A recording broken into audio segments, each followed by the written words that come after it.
All right, this is a fun one. So we've talked about picking a single individual to picture in your mind as the person that you are helping, that you're there to help, as your avatar, and that perfect embodiment of your target market. Now we're going to talk about human motivators and how you can use them to propel someone to take action. Now, this is a powerful lesson. I've consumed a lot of marketing materials where when they teach this type of stuff, they make people like swear or promise that they'll never use this for evil, because when you understand how humans work, what motivates them to change, unless you're a good person, you can use it for evil. And I highly recommend you use it for good, for helping people to change in positive directions. You will be rewarded plenty by doing so. So there's no need to go sinister. Just but keep in mind, these are potent ideas that I'm about to share with you. They're powerful. You need to be very conscious about how you use them. And I highly recommend you only use them for good, both for yourself and for others. Now, something to pay attention with as I teach this, these ideas also apply to yourself. So we're talking right now about how to help other people make positive changes in their life and move towards something good, and in the process purchase a product, right, that hopefully is a good product that actually will help them achieve this dream state. Now, you can also consume this material through the lens of your own life, right? So as you're seeking to create um, if you're seeking to create change in your own life, to step into a dream outcome, a different life, what you're going to learn here will help you motivate yourself, will help you direct your actions. This is a very powerful lens. So as we go through this, keep those things in mind. This is a powerful lesson. This will be helpful for you guys. So with that, let's dive in. So humans are only compelled to take action for two main reasons. There's only two things. One, they're either running away from pain, or two, they are running towards pleasure. Now, it's our job as copywriters to understand both and to combine them so we can propel people forward toward a better life. I like this diagram. The face was kind of an ornery guy, so I switched it for a happy little emoji. But essentially, you're the copywriter, right? And you are helping these people, which is like the horse, right? You're helping them and propelling them forward by helping them run away from pain, and you are also helping them run towards pleasure, right? And this is how you motivate people to move the fastest in their life, right? Some people respond better to one side versus the other. Some people respond better to pain. Other people respond better to a positive thing to move forward to in the future.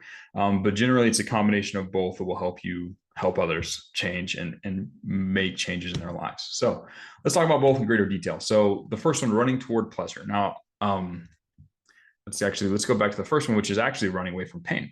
Now, for most humans, this is the most powerful motivator. People are mostly afraid of loss. They are worried about risk reversal. They are worried about bad things happening to them. They're worried about, and they are motivated by pain and frustrating things in their life. It's a survival mechanism, right? It's how humans have evolved to stay alive. We run away from pain. Ooh, that hurts. That's fire. I'm not going to touch that again. Oh, a tiger is chasing me and he's going to eat me. That's a little more important than my self-fulfillment, right? Running away from pain is a powerful motivator. Tony Robbins, he was a famous guy, helped a lot of people change their lives. He had a statement, this I think is really true, and he said that change happens when the pain of staying the same is greater than the pain of change, right? So as a copywriter, you need to understand the things that they're currently going through, the pain that is currently in their life, and in some ways, you're going to help them amplify that or help them understand it a little bit better. And you're also going to help them understand that the pain of change is a little less than they think it is, right? But in order to do that, you have to understand that you have to understand the pain and frustration they're currently going through, right? I call this their current state. So right now in their life, this person, and you are too, right? You're in a situation, you're in a current state, and there are things that are good, things that are bad. There are things that are painful and frustrating, right? You need to understand the pain and frustration that those people are currently experiencing in their life so that you can agitate and amplify that to then propel them to leave their current state and move towards a dream state. So some things you can ask yourself is, what is painful or frustrating in the current life of my avatar? What annoys them? What do they fear? What do they lie awake at night worrying about? How do others negatively perceive them now? You want to think about these agitators that exist in their life, the things that they are dissatisfied with, they are upset with, they hate or despise or are painful for them, things that are frustrating, things that they don't like dealing with. You want to understand as many of these as possible in the life of your avatar, especially how it relates to whatever problem your product or service solves, right? What are their pains? The better you understand that, the better, right? The better you'll be able to amplify them and propel them forward, right? The other side of the coin is people running toward pleasure. So I refer to this as the dream state. People have an idea of some nice version of the future where their problems don't exist and they can enjoy nicer experiences. For someone to change, you have to, instead of just agitating their current state, you have to also present them with a compelling, hope-filled vision of the future, right? It's not enough just to agitate their pain and tell them to buy something. You have to show them how they can move forward and experience a better life. Now, a lot of people are really, really well acquainted with the pain and frustration in their life. However, not everybody actually can even conceptualize a dream state, right? They have some vague idea, but you are going to want to be able to present a rich and vivid and detailed vision of the future, right? And you're going to have to take control of that vision. It needs to be compelling and relevant to them, but it needs to be vivid and exciting and dynamic, and it's up to you to make it so. Some good questions you can ask to discover what this pleasure is or this dream state is that your avatar might want to move forward to. You could ask yourself and them, if they could wave a magic wand in their life and fix everything, what would their life look like? What would that new life look like? What enjoyable new experiences would they have? How would others perceive them in a positive or different light now that they're this new person living this new life?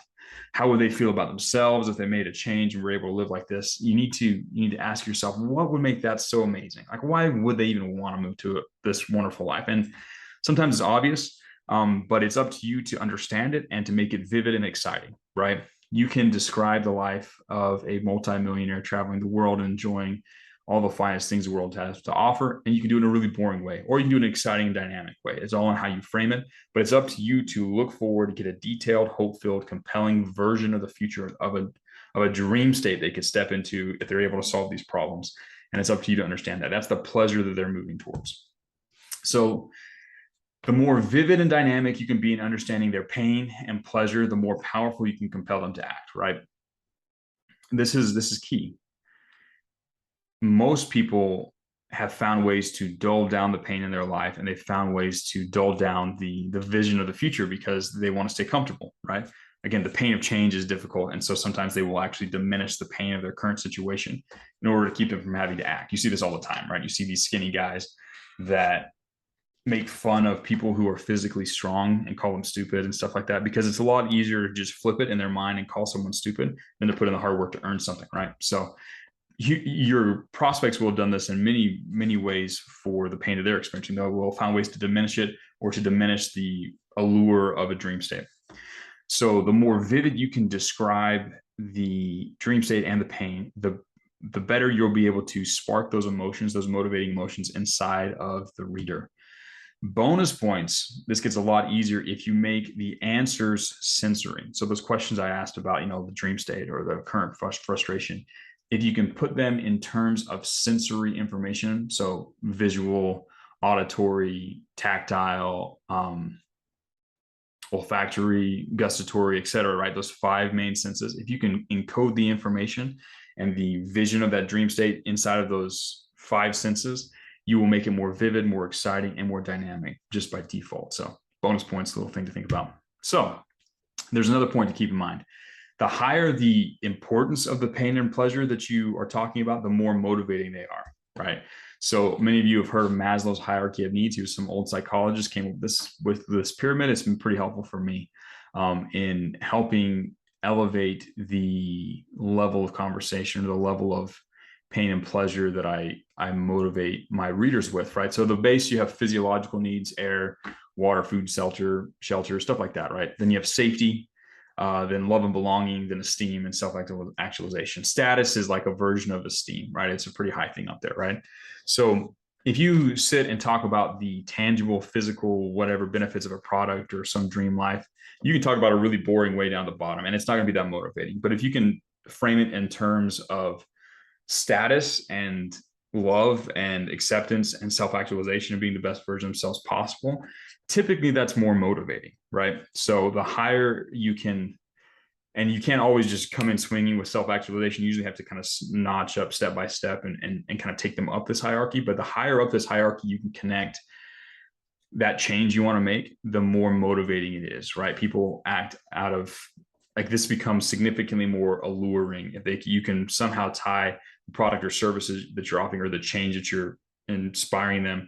If you can connect it to these higher order hierarchy of needs, it becomes more impactful, more compelling. So again, the higher up you can elevate the focus, the greater you can amplify their desire to change. So we've talked about kind of those two main motivators, how to amplify them, how to understand them, how to learn about them in the terms of your avatar. But now that you've got your reader all ready to take action, we've got the horse all revved up. If you've amplified the pain, you understand his pain, you understand the dream state that he's going towards. The next question is, how do you then direct them to solve their problem? So you've got them all ready to go. Where do you point that horse? Where do you point that reader now? And how do you help them understand how to move forward, right? And that's something I'll be talking about in the next video. But right now, you understand the two main human motivators and how they connect to getting people to change.